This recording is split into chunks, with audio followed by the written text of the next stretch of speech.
Voice news, आपकी आवाज आपकी खबर। नमस्कार। हाँ। आज हम बात कर रहे हैं हरियाणा के बुहाना इलाके की। वहाँ एक पंचायत चुनाव का नतीजा आप सोचिए 33 महीने बाद बदला गया।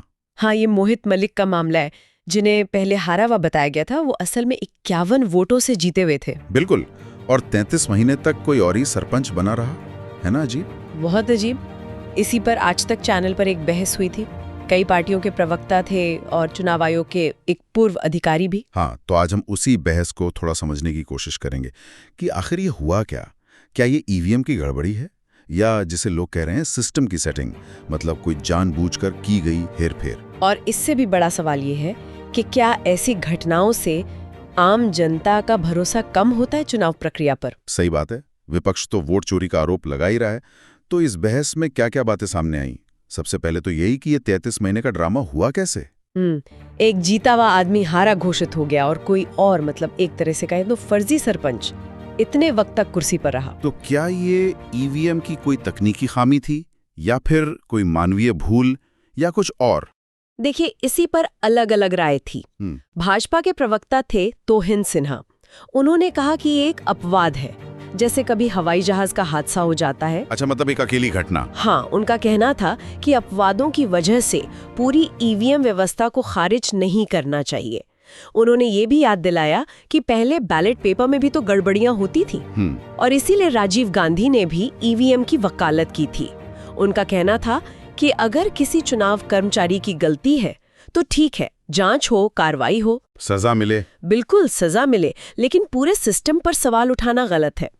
चंडीगढ़ मेयर चुनाव को भी उन्होंने ऐसा ही एक अपवाद बताया, यानी गलतियां सुधारें, बैलेट पर वापस न जाएं। हाँ, और एक और दिलचस्प बात उन्होंने कही कि हाल ही में कांग्रेस, नेशनल कॉन्फ्रेंस और टीएमसी के कुछ नेताओं ने भी ईवीएम पर भरोसा जताया है। अच्छा। हाँ, और एसआईआर प्रक्रिया, मतलब वीवीपीएटी वेरिफिकेशन, उस पर सुप्रीम कोर्ट के फैसले का हवाला दिया। कहा कि पारदर्शिता ठीक है, पर विपक्ष भ्रम फैला रहा है, अराजकता पैदा कर रहा है। हाँ, तो ये तो हुआ सत्ता पक्ष का नजरिया, वो इसे एक अपवाद मान रहे हैं। लेकिन कांग्रेस पार्टी, वो तो शायद इस तर्क से सहमत नहीं होंगी। बिल्कुल नहीं। कांग्रेस की प्रवक्ता महिमा सिंह ने अपवाद वाली बात को सिरे से खारिज कर दिया। उनका तो ये कहना था कि पिछले 11 साल का भाजपा शासन ही अपने आप में एक अपवाद है। ओफ, उन्होंने क्या तर्क दिया? उन्होंने कथित भ्रष्टाचार और वोट चोरी का जिक्र किया।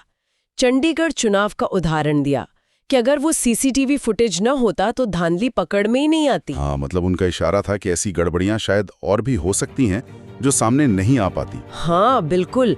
उनका ये कहना था कि अगर मोहित मलिक ने ये 33 महीने लंबी कानूनी लड़ाई न लड़ी होती तो ये मामला भी शायद दबी जाता। सही बात है। उन्होंने जोर दिया कि विपक्ष 11 साल से ये मुद्दे उठा रहा है, अब जाकर थोड़ी सुनवाई हो रही है।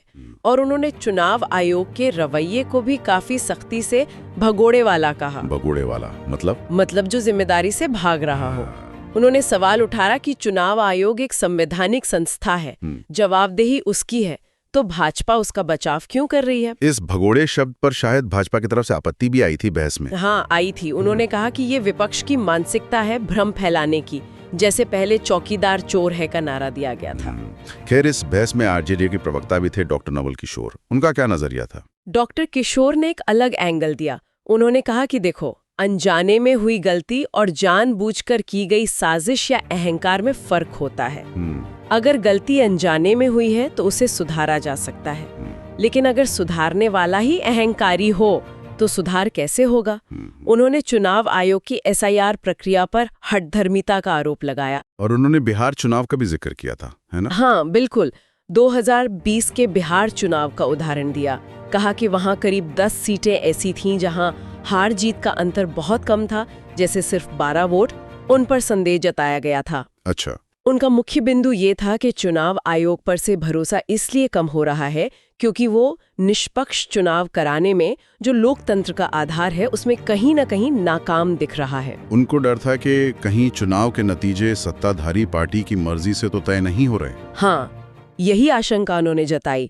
और 2024 के आम चुनावों में भी 7-8 सीटों पर गड़बड़ी के आरोपों का जिक्र किया उन्होंने। तो मतलब ये बहस सिर्फ हरियाणा के एक पंचायत चुनाव की नहीं है, ये ईवीएम की विश्वसनीयता चुनाव आयोग की निष्पक्षता, इन सब बड़े सवालों से जुड़ जाती है। बिल्कुल, आज तक की बहस में भी यही सवाल उठे।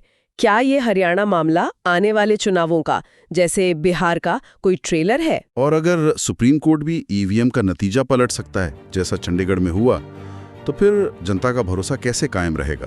क्या वोट चोरी जैसे आरोप और तेज होंगे? ये सब सवाल अहम हैं। संक्षेप में कहें तो पूरी बात इसी पर आकर टिक जाती है कि ये जो घटनाएं हो रही हैं, ये इक्का दुक्का हैं, अपवाद हैं, या ये किसी बड़ी समस्या का संकेत हैं। हाँ, एक तरफ चुनावी तकनीक और संस्थानों में भरोसे का सवाल है, दूसरी तरफ हेरफेर और धांधली के आरोप।